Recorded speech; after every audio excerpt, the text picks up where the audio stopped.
All right, welcome to The Explainer. Today, we're diving into a part of the patent world that trips up so many startups, these things called annuity payments. Now, getting this wrong can seriously cost you your competitive edge, your investors, maybe even your business. So let's break down how to turn what feels like a chore into a real strategic weapon. Okay, let's kick things off with a really important reframe. A lot of founders think of a patent as this thing you get, this one-time achievement, and then you just put it on a shelf. But that's not how it works at all. It's so much more like a subscription. You don't just own it, you have to keep it alive with regular payments, or believe it or not, you could lose it completely. So, what are these things exactly? Well, annuity payments are basically mandatory renewal fees that you have to pay to a patent office. Why? To keep your patent active and, crucially, enforceable. If you miss a payment, poof, your rights can just disappear. This is so important to get. The hard work of owning a patent really starts after it's granted. Now, I know what you might be thinking. Annuity payments. Sounds like boring admin work, right?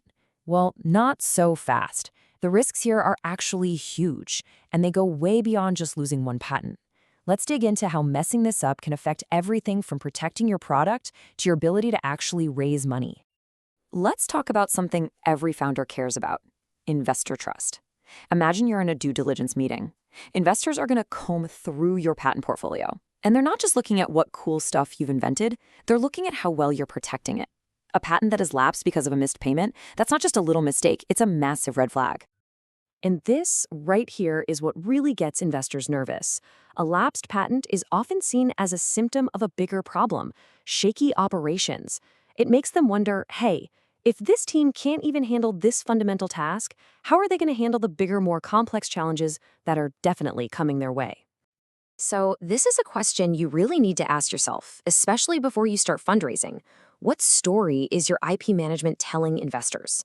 A portfolio that's clean, well-maintained, it sends a signal of discipline and operational excellence. It's a surprisingly simple way to build confidence before you even step in the room.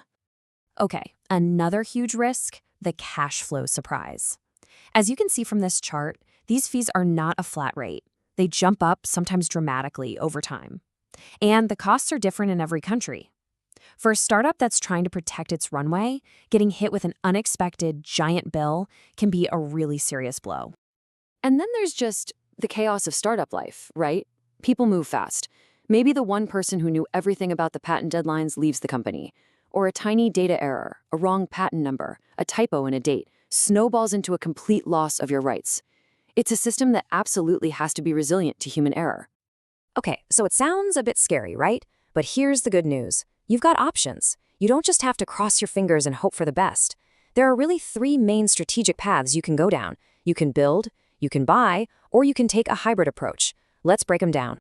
Let's unpack what these really mean. You've got build, buy, and hybrid. Each one is a different trade-off, really. It's a balance between how much control you want, what it's going to cost, and who's ultimately responsible. The best choice for you is going to depend completely on where your company is right now and what your strategy is. All right, let's put these three models head to head. I want you to be able to see exactly where your company might fit, so we're going to compare them across the things that really matter most to a startup. Okay, this table really lays it all out. Look at the build path. You get total control, which sounds great at first, but with that comes total responsibility and a really high risk of having a single point of failure. Then, on the other end of the spectrum, you've got buy, which shields you from a lot of the risk, but you often lose visibility. The hybrid model, as you can see, tries to find that sweet spot in the middle. If you're a founder, especially a technical one, your first instinct is probably to build it yourself, right? It feels safer because you have total control. But what happens is this can quickly become a hidden tax on your team's time. You end up pulling your best people away from your core product just to maintain some complex internal tool. Then you've got the buy option. This is basically handing it all over to an expert. It's the fastest way to get it off your plate for sure. You get instant expertise, automation, but the trade-off is often a serious loss of visibility. It can feel like your most important assets are just in this black box, which makes it really hard to manage your portfolio strategically. And that brings us to the hybrid model. Honestly, this has become the go-to for so many startups that are scaling up. Why? Because it offers the best of both worlds. You stay in the driver's seat, you have high visibility, you control the strategy, but you have an expert partner handling the nitty-gritty execution. It's a real partnership. Okay, this is where things get really interesting. We're going to shift from just playing defense, trying not to mess up, to actually going on offense. When you get your annuity management process dialed in, it stops being this annoying chore and it actually becomes a tool that can strengthen your competitive moat. I love this quote because it's the perfect way to think about it. You've got system uptime for your product, right? You would never let your servers go down. Well, you need to think about your patent protection in exactly the same way.